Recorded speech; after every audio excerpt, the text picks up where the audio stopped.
Hello, everyone, and welcome back to another episode of the Be a Better You podcast. I am your host, Allison K. Dagney, and today I have a guest with me that probably some of you even know, and her name is Chantal Contorines. Is that how you say it? Okay. Perfect. And I'm going to let her give the formal introduction of who she is, who she helps, and what she's doing. And then we're going to get into a really great conversation about navigating high conflict divorce. And I know you have lots and lots of experience in this area and can shed some light for everybody who's listening. So let us know who you are, who you help, and how you are impacting the world. Thank you so much, Allison, for having me on today. I'm Chantal Contorines, and you said it perfectly. Nobody ever does. It's such a Yay! hard name, and that was perfectly said. So, to add to the alliteration, I'm a coercive control co-parenting coach. So, I help parents, protective parents, as I call them, navigate having to quote unquote co-parent with their active abuser. So, you can call it a coercive controller, you can call it an abuser, you can call it a narcissistic abuser. They're all interchangeable. Mhm. And that is the role that I have. And so I support, guide, and help parents strategize because this is not going to be a sprint, it's going to be an ultra marathon. Yeah. And really, the knowledge that you have and the support that you have can make all the difference. Awesome. Thank you so much for being here and being able to share with us the amazing things that you help your clients with, the things that you've been through. And that brings me to my first question, which is, can you tell us a little bit about your story, whatever you feel comfortable sharing, and what led you to this role? Okay, so I was partnered for 25 years from the tender age of 14, which is crazy to me as my youngest is now 14, Wow. until the age of 39. And I came from a super functional family. My dad's a psychologist, my mom is a teacher, and they still text me every morning and tell me how proud they are of me. So my parents are incredibly supportive. I had no idea that people from healthy homes could be abused. And I had no idea that abuse came in other forms than other verbal or physical. I only knew about abuse as being loud. So either hitting or slapping or punching or throwing things or name calling. I didn't understand that there's a whole other subsection of abuse that's very covert. And even overts can be very covert in that they never have to raise a hand or raise their voice for it to be abuse. There's a million ways to cut a person, and it's a death by a million paper cuts, as I say. And so I left my then husband at 39 and hired a divorce coach to navigate. And at first I laughed. I was like, divorce coach? Is this how the rich get divorced? They hire coaches? I had no idea. This was like 7 years ago, people. And he was transformative. He really helped me to see clearly what I was navigating and what I would need to do to protect my children and show up as the best parent I could be. At that point, I had been a teacher for about 21 years, so I'd always been an educator and I was educating children. So I changed my focus to help educate parents, then help educate their own children.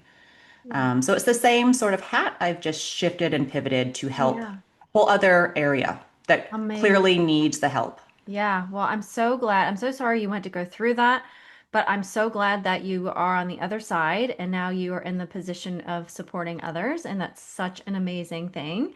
As you Um, know, it's so cathartic. It's it so cathartic is. being able to help other people Giving back. navigate. Yeah, giving Yeah. back is Yep. so, so beautiful.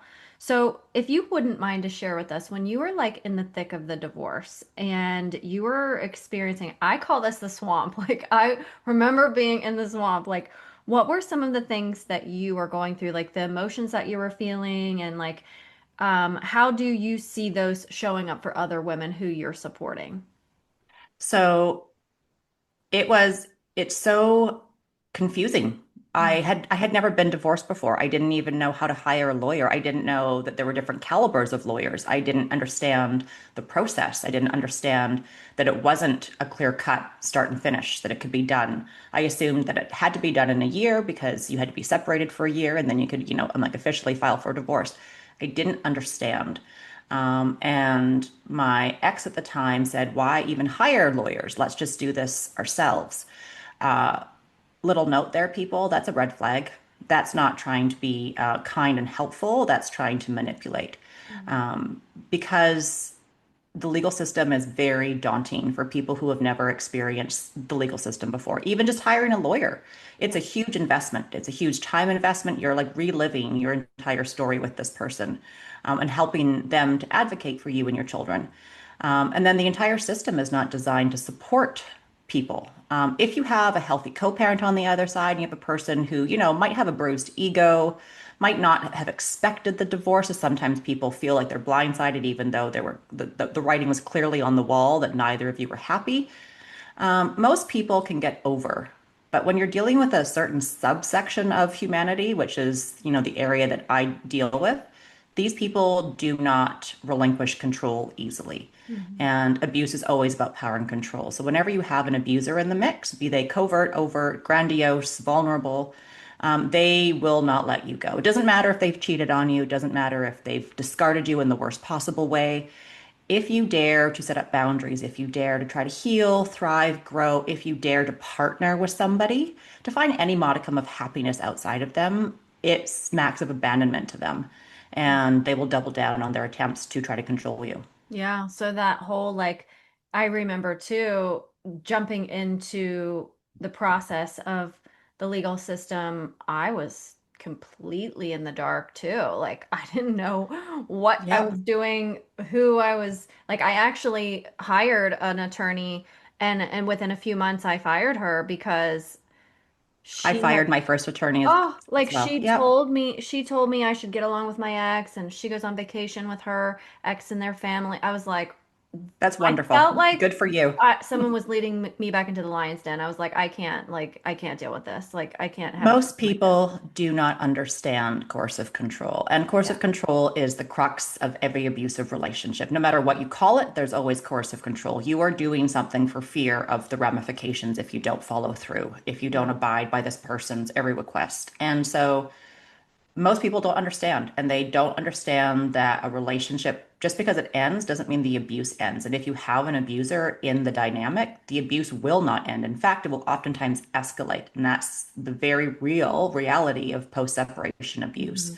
Yeah. It is oftentimes, if you talk to people, it oftentimes feels worse than the abuse that you endured during the marriage, for many reasons. First of all, they're losing control of you, and so they double down trying to, get you back under their thumb.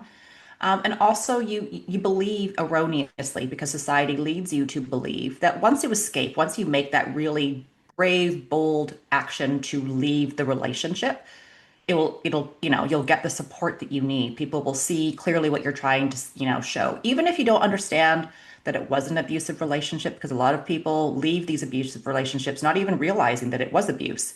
And you don't find the support that you need. And the system is not designed to support survivors and victims. It's really Right. enables, emboldens, and empowers abusers to continue to abuse using the system. Right.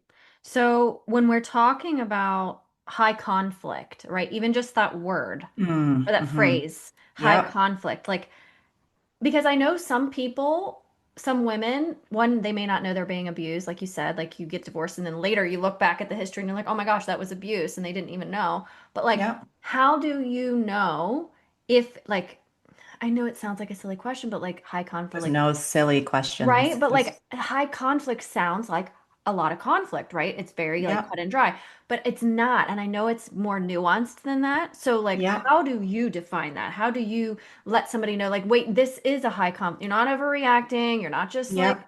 like So how do you first of define all, it? the term high conflict, people erroneously assume again that high conflict means that two parties are involved in the conflict. And typically in high conflict, it is one party creating the conflict and the other party is merely responding to the conflict that's Mm. created. Oh, I And love so, that. right? And when you have children, which most people in this area do have children, they share children with their abuser. There is no co-parenting. Society wants you to co-parent. The legal system will also oftentimes force that upon you, but there is no co-parenting, because for co-parenting to happen, there has to be compromise. There has to be looking at the children and what's literally in their best interest and compromising accordingly, right? So sometimes you win and sometimes you lose, but it's not about you. It's not about your ex. It's about what's actually in our children's best interest. A high conflict party, a person who is an abuser, a coercive controller, a narcissist, they are not able to compromise. And so they create the conflict and you're merely responding. And they create conflict by, not answering text messages on time. And it's not about, I'm trying to keep my peace and have boundaries. It's literally stonewalling you so that you are left hanging with a question that they won't answer and you need a response. Or it's the opposite. So it's completely weaponizing communication. So either stonewalling the person or inundating them with, text after text or email after email or message after message. It's not complying with court orders or parenting plans. It's, constantly asking for changes and amendments because it doesn't work for you. And these are not like rational, reasonable requests. These are on the surface can appear to be like, can't we just meet at 4:30 today? But from experience, if you say yes to the 4:30, then it's going to be, can we just meet at 3:30? Can we just meet at 2:30? Can we actually not meet on Fridays and do the swaps on Thursdays? Actually, let's do it on Wednesdays. Actually, no, it's Tuesdays. Actually, let me just keep the kids. And you can see them for 2 hours on a Saturday. And so that every time you say yes to something, which might superficially appear to be a reasonable request from one co-parent to another, it's a slippery slope and it just opens up the floodgates of one thing leads to another. So they either demand constant change, but they never reciprocate. So you might ask, hey, I have a family function on Saturday at 2 o'clock. Is it okay if I pick up the kids early? And they're like, yeah, sorry, we've got plans. And they don't have plans, or they are going to make plans now. So it's never a reciprocated, reasonable request exchange. It's do what I want when I want, how I want it done, but don't you dare have the audacity to ask me for anything back in return. Yeah. Wow. I love how you describe that, especially because there is that mis misunderstanding about what it actually means to be high conflict. And I love how you're saying it's the conflict is being created on one end. You're just responding to it because like I remember always saying like my ex is like a fly buzzing around my house. Like just you're annoying me. Just like leave me alone. Like I don't need to like squash you, little fly. Like, but I will. Like, but just leave me alone. Like quit Yeah. bothering me. And it just feels But they like don't that. want to leave you No. alone. This is the thing, No. right? So people think, well, no, they're just, they're just give them time once they, the dust settles and they get into a new routine, their ego will be less bruised and they'll get over you, but they do not get over you. They become obsessed with you.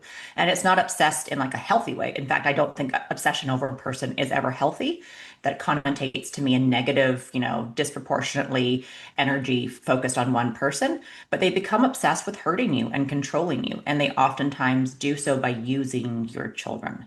And also using the legal system. So I have clients and members whose exes file motion after motion, right? So it's constantly, you don't know when it's going to happen, but you know it's going to happen. So you're constantly living in a state of hypervigilance. And when is the shoe going to drop? When is the next, court date going to happen? Or conversely, their exes don't comply with the court order, forcing the protective parent back to court or mediation because their, rules don't apply to them. Why should they have to, this is an arbitrary agreement. I didn't actually really agree to this. You colluded with the mediator. And they, it's they don't rules don't apply to them. Mhm. Oh yeah, I know this very, very well. I've experienced multiple motions and I've experienced this all the stuff that you're talking about, which I Yep. was going to ask you like what are some like signs that the person is high conflict, but you really covered that. So I Yeah. love that. And they get Helpful. off on this, Yeah. right? So the average person becomes exhausted by this because the legal system is stressful. It's anxiety inducing. So for the average person, having to, retain their lawyer, talk to their lawyer, email their lawyer, deal with going to court and or mediation stresses them out. It becomes a highly triggered and charged emotional endeavor. For an abuser, it's like their playground. They Yeah. really enjoy the attention, because they can lie. They have no issue lying. They're emotionally, fraught and distraught. Oftentimes fighting for the things that we care most about in the world, which is our children. And they're there calm as can be, presenting very nicely, seeming to be, very charming and engaged and Mhm. caring. Even So it's presenting like a victim sometimes. Oh, Yeah. oftentimes Hmm. presenting as a victim, Hmm. right? They have a really great way of reversing victim and offender. So, and they Hmm. often use the court to DARVO. So that's Yeah. deny, argue, reverse victim and offender. And so you become the offender and they're the victim and you know, it's what just happened. Yes, exactly. Okay. So, can we shift to talking about some like practical tools, boundaries, and things like that? I think could be really helpful for people to hear. What do you think are some of the biggest mistakes that receivers of the high conflict, I guess I should say, because I didn't want to just Yeah. pigeonhole it to one, women or whatever, but like, Mhm. what are some of the biggest mistakes that they make when trying to communicate with somebody who is high conflict to communicate? Um, Assuming that they're going to be reasonable, that they're going Mm. to hear what you say. They didn't do that when you were married to them, they're certainly not going to change after. And this is the thing, you have to radically accept that this person is never going to change. Yep. This is not a communication problem. This is they don't care Yeah. problem. They don't care. They hear you. They just don't care about your feelings. So you cannot reason with this person. You cannot rationally explain to them, hey, that really hurt me, or that really hurt the kids when you call them fat. To them, they hear the words, they simply choose to ignore. Why? Because Yeah. they don't care. Yeah, that's a So, great point because that's like like a mindset shift that you have to make. Like they're mhm. not actually going to change. Like, because I remember even at one point thinking kind of early, well, maybe if I'm nice or maybe if I Hmm. do Hmm. this, then he'll be nice Yep. back. And it was Yep. like I just got run over if I did that. Yep. Yep. Run over and then reverse back over and then Mhm. run over Yeah, again. exactly. What you experience during your relationship is exactly how they're going to be after you leave. Hmm. It doesn't change. In fact, it probably actually gets worse. It feels worse because it becomes like a really big war for them. They've engaged in war against you, and they will use the system and your children to hurt you. And so you have to understand that you cannot reason with this type of person. I always tell my clients and my members, followers, listeners, less is more when it comes to an abuser. The less Yeah. information you give them, the less you engage with them, the better off you'll be because everything you say to them will be used against you. Yeah. It is, you have to keep all emotion out of every correspondence. You have to keep it business. You have to keep it succinct. You don't have to be rude. You can say, hi, Hmm. pickup will be at 4:30 as per our order. See you then. Yeah. That's Yeah. courteous. But you're not like, hi, hope you had the best weekend. Right. Can't wait for the Right. kids to see you. Thanks so much for being so amazing. Yeah. XOX, Chantal. You're not friends. Yeah. You don't have to be rude, but you Yeah. certainly don't have to overdo it. Just keep Yeah. it. This is a business relationship. And once you actually master communication, so much falls under that Yeah. because that's the ultimate boundary. And learning that just because they say jump, you don't have to say how high. You are conditioned during the duration of your relationship to acquiesce to their every request. And you were conditioned to answer every text that came in ASAP, every email, whenever they called. If you were in the middle of doing five things, you had to drop all five things and answer their phone call. It was just easier than dealing with the ramifications afterwards. Your new lease on life is learning to create boundaries unless it pertains to the children and it needs to be answered immediately, as in an emergency, you can choose when and how you answer. Yeah, So we you can have to have boundaries, retrain ourselves to behave us differently because and we're, them. yes, and we're training them too because we have learned throughout the entire abusive relationship that this is how we behave. But then when we are no longer in the abusive relationship, many of us are still behaving like we still are. And we Yep. have to make a huge Yep. jump to change that. Yep. It doesn't mean that they're going to respect your boundaries, right? Like Mhm. an abusive person does not respect anyone else's boundaries. They Yeah, expect everybody to respect their ever-changing boundaries, but you are not allowed to have boundaries. yeah, So they will tantrum. That is why you have to not only be very clear about what boundaries are important for you, and I like to roll them out slowly. You don't have to do every boundary all at once, but like roll out one week, and then maybe in a couple of weeks roll out like a different and make sure that these are boundaries that you are willing to enforce 100% of the time. Again, if you were dealing with a normal, healthy co-parent, you could be flexible. If 4:30 was in your court order, you could say, you know what? Absolutely. You have something important to do on Friday.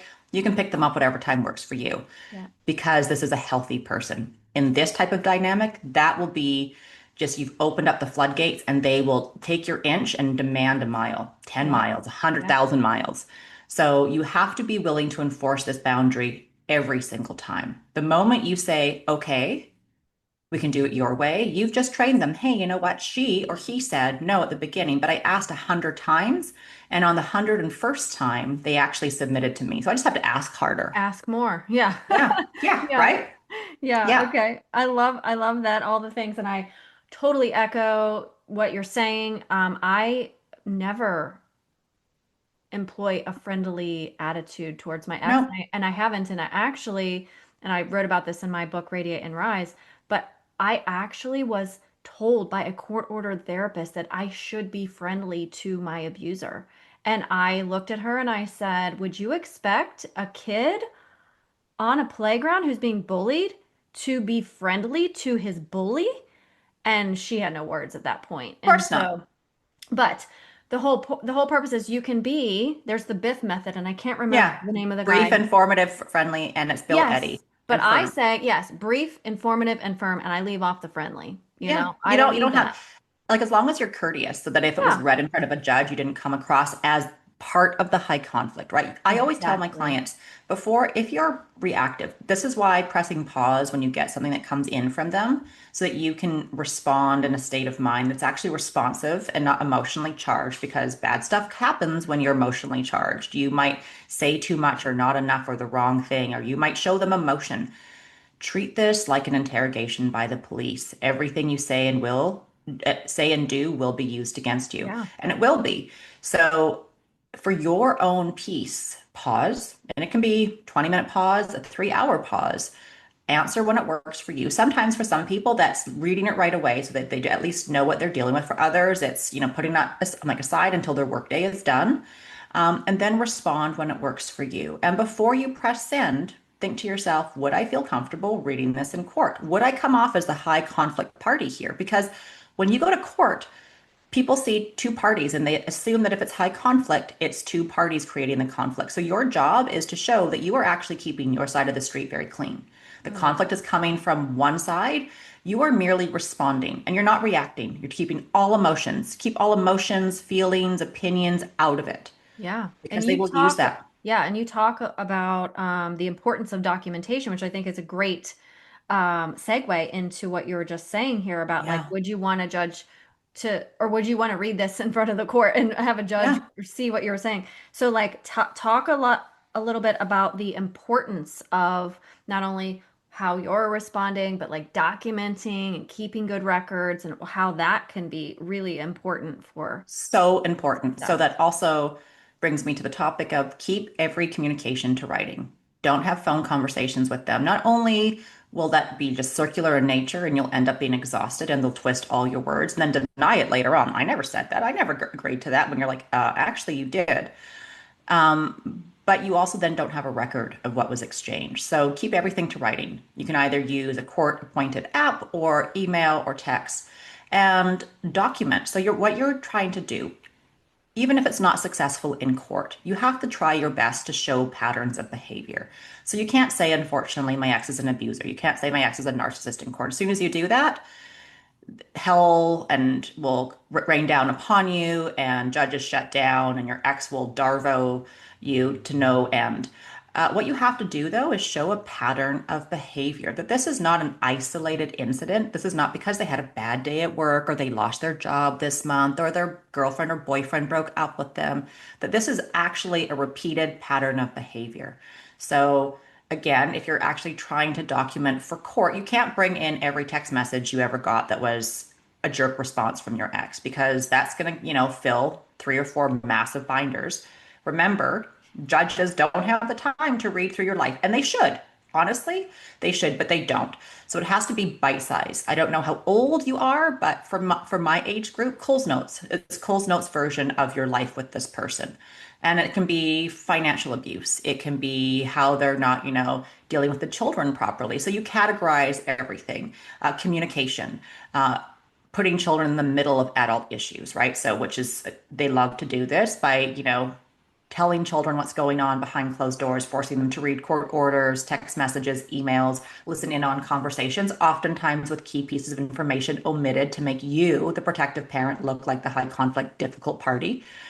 So you document all these different sections and you do it as you go. So don't wait until you have to go to court because that's going to be overwhelming and you're going to forget stuff. So for clients and members, I always say have a little book beside your bed or keep it on your phone. And as things happen, write down. And you want to be as specific as possible. Again, taking all emotion out of it.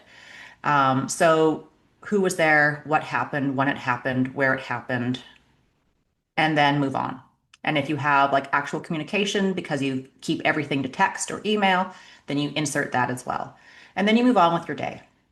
Yeah, And the then when you whole need to, you can go back and easily put stuff together, give it to your lawyer who then advocates for you in court. So you are helping your lawyer see clearly what they need to do. Yeah, this is great advice, and it is things that I have done personally. And I Yep. really recommend anybody who is going through a conflict divorce to do these things because it will save you so much stress, so much energy, money. Like even the things that I was doing, I'm like my attorney's favorite client because I do it like this and make his job Mhm. easier, right? If you're sending emails every time you get like a text or a mean phone call or an email from your ex and you're sending them to your lawyer, they're like, what am I going to do with this? But if you present an organized front, so either Yeah. like a PDF document or a Google Drive document, or even if you're old school like me and like a binder with Mhm. like key things, right? Yep.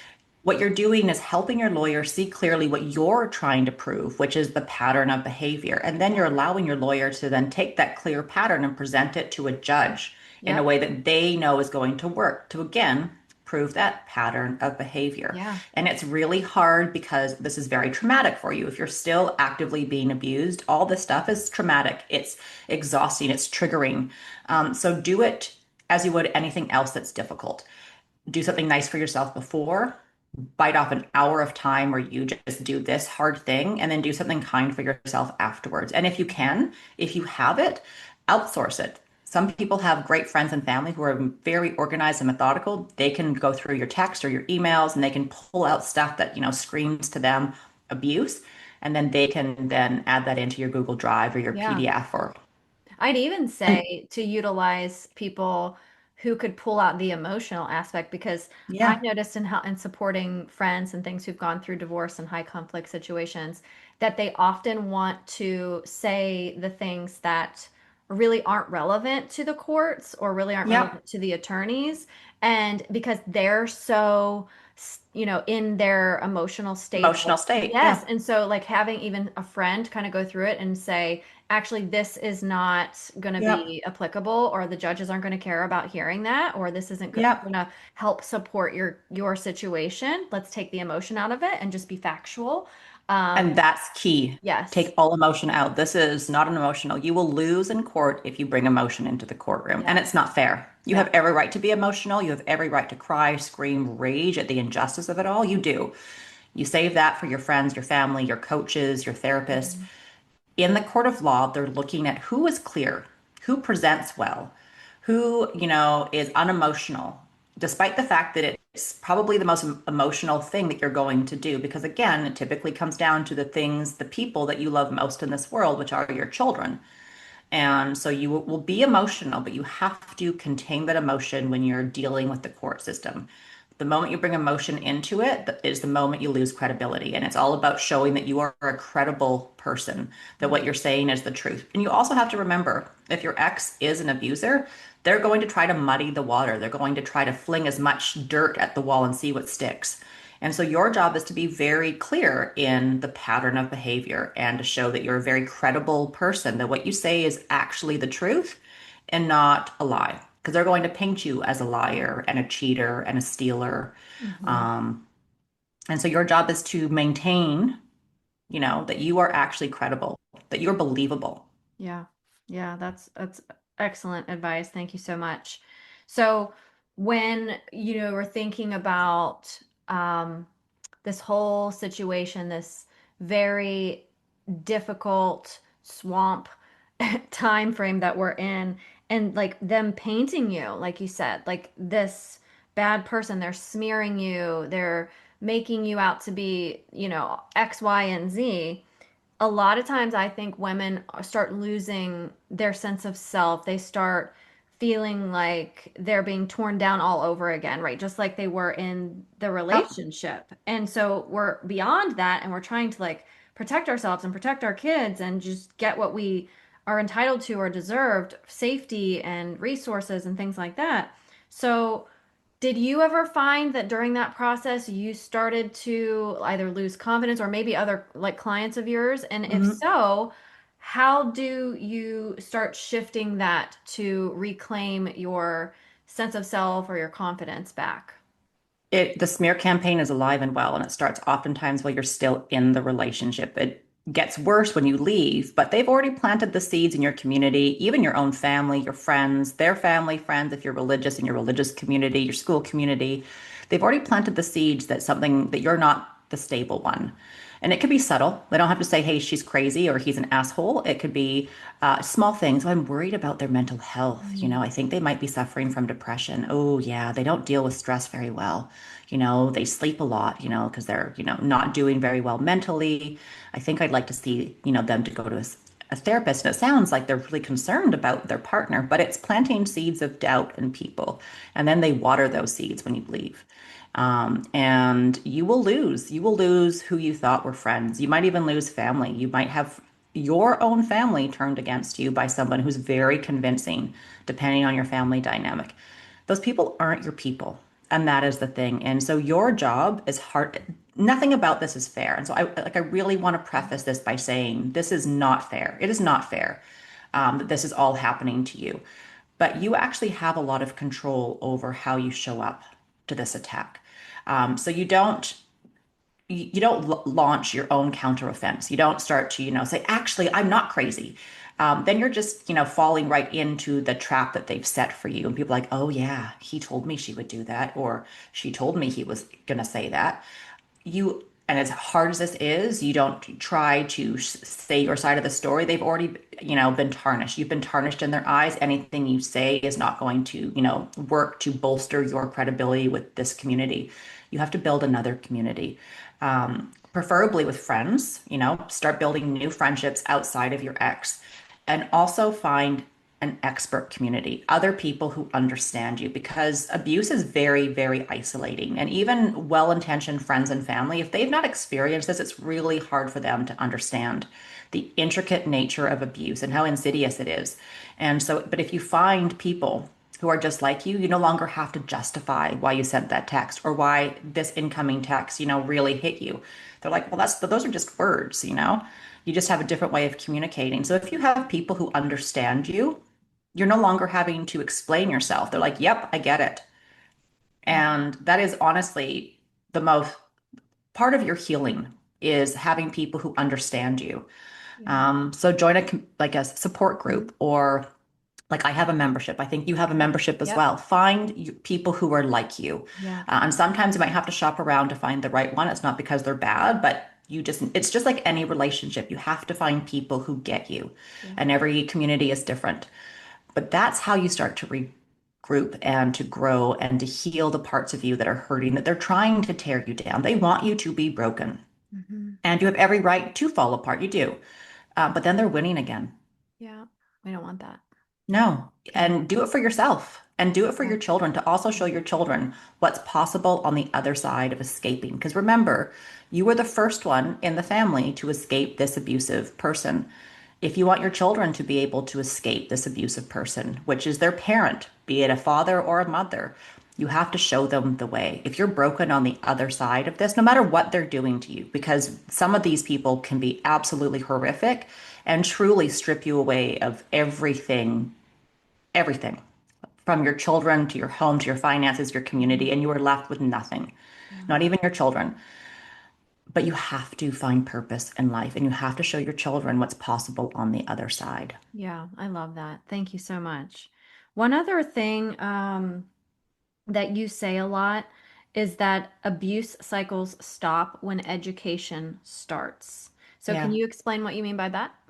Because knowledge truly is power. And I can't say this enough. And I say it all the time. Knowledge is power and it's empowering. And the more we know first as victims and survivors, but also as community and support systems and society. The more we know, the more we understand, and the more likely we are to break the cycle of abuse.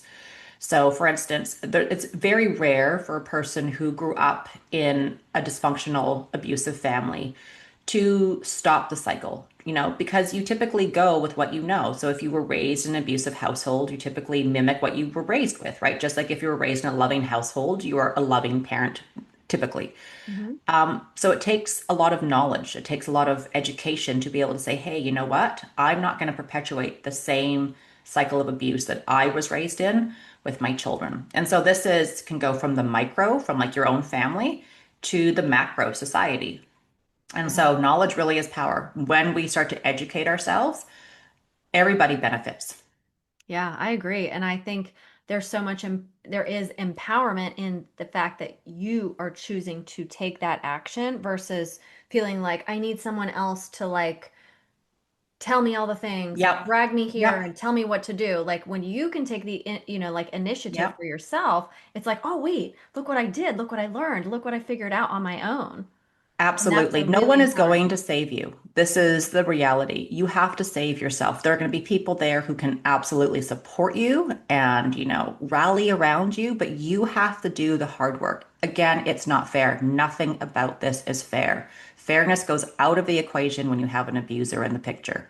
But this is what you need to do to create a life you love. And I firmly believe no matter what your abuser is doing or not doing, no matter how horrible they are, you can still create a life that you love despite what they're doing or not doing.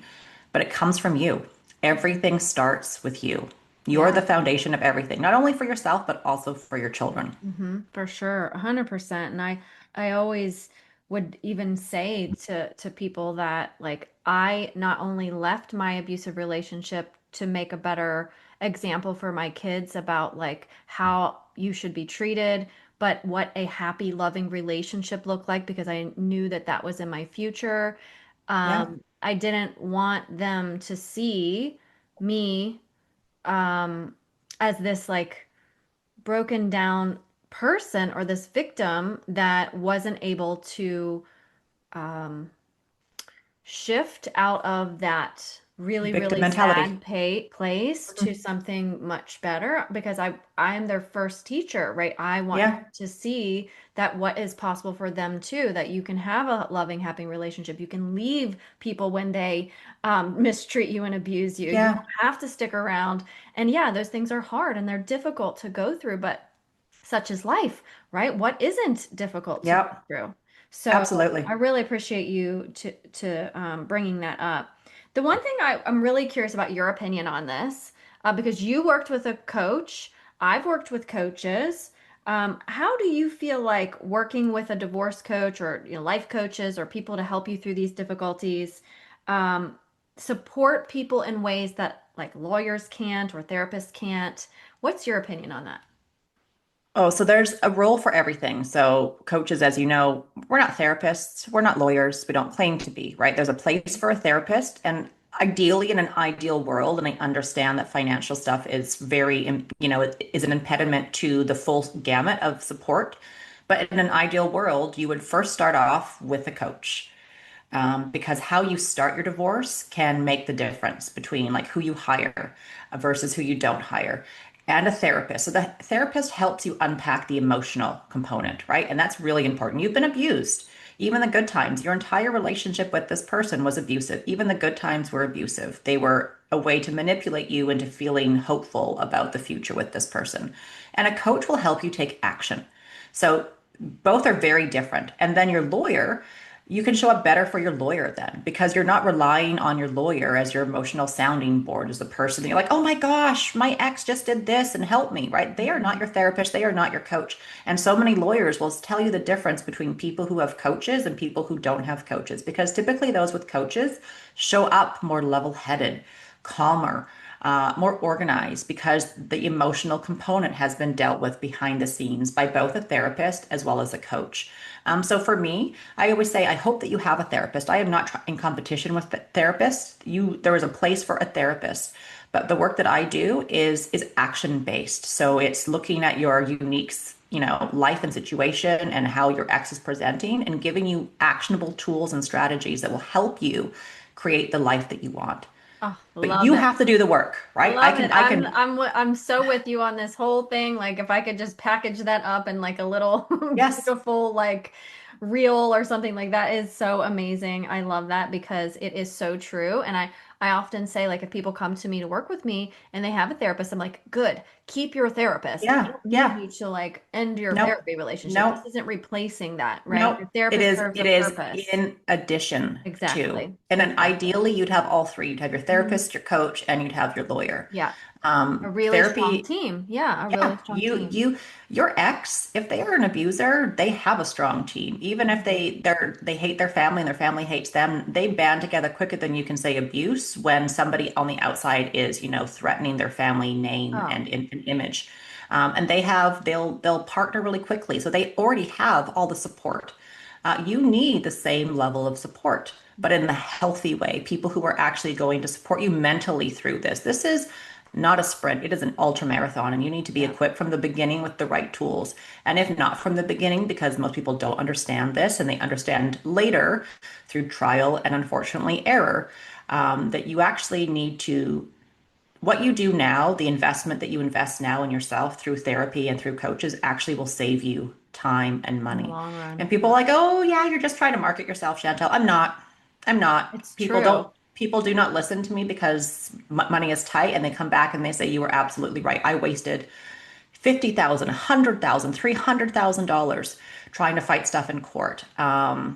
My job is to Wow. help you see clearly through what's important, what's worth fighting for, and Hmm. what's not worth fighting for, Yeah. and helping you take action. Yeah, that's amazing. Thank you. So, what do you want most people to know about what's possible on the other side of divorce? Because I have my own thoughts about this, but I just want to know what you think. Everything is possible. And you might leave the divorce feeling, I was 39 years old. I'd been a stay-at-home mom who worked from home. I worked around my children's schedule. I had gained weight. I was crying myself to sleep every night. I didn't think that I could find another partner. I didn't feel like I had any personality because my entire life had revolved around my ex and my children, and my dogs and maintaining. I did everything. I maintained the house. I worked. I took care of the kids' field trips. I did all the stuff. And I remember actually saying to my ex, who's going to want this? Um, Mm, and yeah, fast forward, I refused to settle. So, not that I wanted to get skinny, but I wanted to get fit mentally and physically. I wanted to be fit. And I could be alone. I have lots of friends. I have no problem creating community wherever I go, but I was never going to partner and be alone again. So if I was going to partner, I was going to partner with somebody high caliber who was going to supersize my life. I'm not a puzzle. I don't have a missing piece. This person wasn't going to complete me. But if I was going to partner, they were going to have to supersize. They were going to have to bring added value to my life. And so I created a long list. And my partner meets every single one of those things, those items on my list. And if you don't want to partner, some people, you don't have to partner. You can be happily alone mhm. and never be lonely. But you can create the life that you want on the other side of divorce. It is possible. They're going to make you feel like it's impossible. That's their goal, to make you feel Yeah. helpless and hopeless and disempowered. Like there is no hope in life. Why bother? You might as well just submit and tap out and say, okay, what do you want from me? Yeah, nothing would bring them greater joy, right? Yep. Then to have you, they want you to be submissive. They feel that you are an investment. They've invested time and energy into you. You are their toy. And how dare you no longer respond the way that they've conditioned you to respond, that they've trained you, just like a dog. I hate to say that, but that's really what it is. We are objects to them, and they've conditioned you, they've trained you, and now you're daring to not be at their beck and call. And they can't stand that. They're going to tantrum. It's going to get worse before it gets better, but it's on you, which is Yeah. why your support system, both the experts as well as community, is so vital. But you can create a life you love. Your ex is never going to change. They're always going to be in the background. And I tell my clients at first, it feels like the boogeyman is under your bed, and anytime they can come up. And every text that comes in, or message, or interaction, sends you into like a state. It's a visceral reaction to them. But by the end of it, I want you to feel like they're a fly around ointment. They're annoying, but they're not. It's like, oh, you're an annoyance. I Yeah. don't want you here, but it's not the end of my day. I have an electric fly swatter now and I can zap you and get rid of you That's right. and then shut you up, put you back Yeah. in your place, right? And you get Yeah. locked back up. It is possible to get text from your ex and go, I'll Hmm. deal with that later. I'm going Hmm. to go about my day. I'm going to respond tomorrow when I actually have time. And Yeah. then you respond and you don't continue to ruminate. Yeah. That You is, might share it with your friends and say, oh my gosh, can you I believe the know. jerk, what they just sent me? And then you laugh about it, but it's no Yeah. longer the triggering response that you used to have. Yeah, you're so spot on, and I love that there are just endless possibilities, and I It's have whatever you experiences want. too. Yeah, you are the creator of your life, and you get to create the outcome, that the ending of your story, right? The Yep. story doesn't have to be this They are old one thing. chapter. They are one Yeah. chapter. Yeah, And you're closing the chapter and you're exactly. writing your new chapter. Yeah. And they don't want you to believe that you have that capacity. They're going to be loud and they're going to continue to try to control you. And you have the right.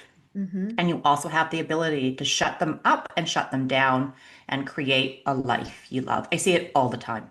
So Thank you. this is not just Yeah. personal experience. This is clients. Yeah. This is members. This is people following who don't even pay for my services, but they just get enough tools from the free content. It is absolutely possible. Yeah. Awesome. Thank you. Okay. So I want to try, I've never done this on my podcast before, but I want to try it with you because I think you're like the perfect person to do it. I want to do some rapid fire question answer just to see what comes Bring up. it, baby. Yeah. Okay. So, and I just have five, and then we'll wrap up and you can tell everybody where to find you and how to connect with you and all of that. All right. So, number one, biggest mistake women make when talking to their ex. Trying to reason with them. Okay. All right. What's one thing you wish every woman knew before stepping into court? You need to be educated as much as possible, and you need to do it before your ex even knows that you're going to court. Okay, good. What is the most underrated thing that women can do to feel stronger during this process? Self-care. And I don't mean Mm. bubble baths, although if that's your jam, please do. But like work out, connect with friends, educate yourself, all the things, all the big things. They seem small, they might seem daunting, but do them. It Yeah, all starts with you. If you take exceptional care of yourself, you will reap the benefits. Your children will reap the benefits. You will be an all around better person. excellent. Couldn't agree more. What's your quick tip for documentation without it feeling like a full-time job? Have a journal by your bed or notes on your phone, either work. And as soon as something happens, just write it down and be as Awesome. specific as humanly possible, and then go on with your day. Specific. Oh, I love that part. Just go on with your day. You're just Yeah. documenting and moving on to the Yep. next thing. Okay. Yep. Good. And last question. How do you respond to your how do you respond to your ex when your ex refuses to adhere to boundaries? You can't expect them to adhere to any boundary. They don't want to, but you create the boundary and then you have to enforce it. This is the hard part. People think the hard part is creating the boundary. The hard part's enforcing it. All that conditioning that you've experienced, it's your job. So this is why I say make sure that you're 100% sure that this boundary is worth enforcing, and then you have to enforce it. They're not going to. Yeah. But so just because, so if you say, if you talk to me this way, I'm no longer part of the conversation, and they talk to you that way, then you say the conversation is over. You don't continue Mhm. the conversation. Yep. That's how you maintain and enforce your boundary. You're Awesome. reconditioning yourself and you're reconditioning your ex. Thank you. Such great tips. Okay. Now, before we finalize and wrap everything up, I want to know, and I ask all of my guests the same question. What is something that people outside of your circle, like most people who, like, I'm not talking like your best friend, your mom, and your partner and your kids, like people outside of your circle, what is something that most people don't know about you personally? Could be a habit, could be a fun thing you like to do, a hobby, or could be anything. Most people don't know that when I first left my ex, again, I told you that I didn't feel very good about myself, both physically, mentally, emotionally, and all that stuff. So I started to run marathons and half marathons without training, Wow. just to prove to myself that I could do it. So I literally wouldn't run. I would just do them. Yeah. And it hurt. I'm not going to say that it was fun. And I wasn't the fastest person there. I wasn't going for, for fame and glory. I was going just for completion and showing Yeah. myself, teaching myself that I was actually mentally stronger than I gave myself credit for. Oh, I love that. I I wouldn't want recommend it. My body hurt. I got blisters. I lost toenails. But it really was a test of Yeah, mind over matter. it And my really mind is. won. My Yeah, mind won. I completed every single one. Sometimes, especially the ones I had to run by my house, I'm like, ooh, maybe I could just sneak in my side gate. yeah, Nobody would know. But I yeah. finished every one. Well, sometimes you need that to show yourself you can do things that are Yeah, you difficult. can do hard things and you Yeah. are way stronger than you think you are. Your ex has made you Yeah. feel like you're incapable, but you are way more capable Hmm. than them. You've survived them and every single one of your worst days. You're still here. Absolutely. All right. So tell everybody what you're working on or how they can get in touch with you, whatever you want our listeners to know. Okay, so much like you, I mean, this is why I think we connected so well Hmm. on the space and then together. You can find me on social media. I'm Chantal Contorines Coaching, dots in between. Good luck on the spelling. Hopefully, you have show notes. I I will. also I have a will. membership. So it's a group of protective parents, and we meet every week and we have expert guest speakers. In fact, you're coming in September to be the expert guest speaker. And it's for every protective parent. We have moms, dads, and step parents there. It is truly a transformative space and it's a game changer. People say, they've done everything and this is the one that works for them. I also coach clients privately. I have an 8 week private coaching program and I also launched a podcast. So I want to be able to help people where they need to be met. So I have lots of free ways that you can get education because I understand that financial hardship is a real part of post separation abuse, but there's also ways that you can financially invest in yourself in various ways. Oh, and I have master classes and I run those Yeah. every month. That's amazing. So many wonderful things. Like, it's just such a beautiful story to go from someone who has gone through something so horrible to be able to make these transformational changes and then give it back to others and be able to support and help people who really need it. So, thank you As for you the work know, that you do. Yeah. Thank right? you I for, mean, yes, but you have to be in a certain place in your healing to be able to help others absolutely. You without do. being triggered. Absolutely. And but it is when you get to that place, it is the best gift to be able to help other people navigating the same stuff and being able to be like a beacon of light for them. Yeah. Because as you know, you can feel so disempowered and helpless and hopeless and isolated from real people who understand what you're dealing with. Because what you're dealing with is so absurd, people don't understand unless they've actually experienced it. But you're not alone. You're not. Not at all. Thank you so much for being here. I really value our conversation, and I hope everybody who has been listening will go out and connect with Chantel on her socials. Reach out if you need support. You can ask me if you need to find a way to get in touch with her, and I'm happy to direct you guys in whatever direction that you need for that help. So, thanks so much for being here. Thank you so much, Allison, for having me as usual. I could talk to you for a couple more hours, I think. Well, we'll probably have to revisit this and do it Yeah, again. All right. totally. Thanks everybody for Thanks so tuning much. in.